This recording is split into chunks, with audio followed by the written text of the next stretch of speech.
Mga tol, update tayo sa kalsada ng Panginay. Boundary ng Panginay Giginto at Panginay Balagtas. Ngayong araw ng Martes, alas 10:25 ng umaga, June 10.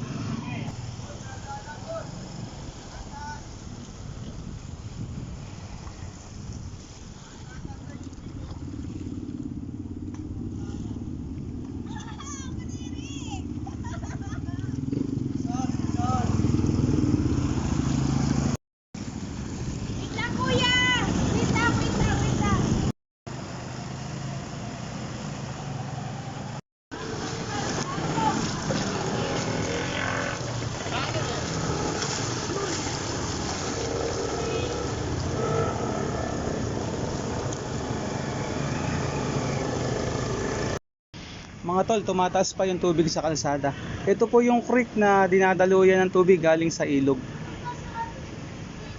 Napapunta naman dyan sa kalsada.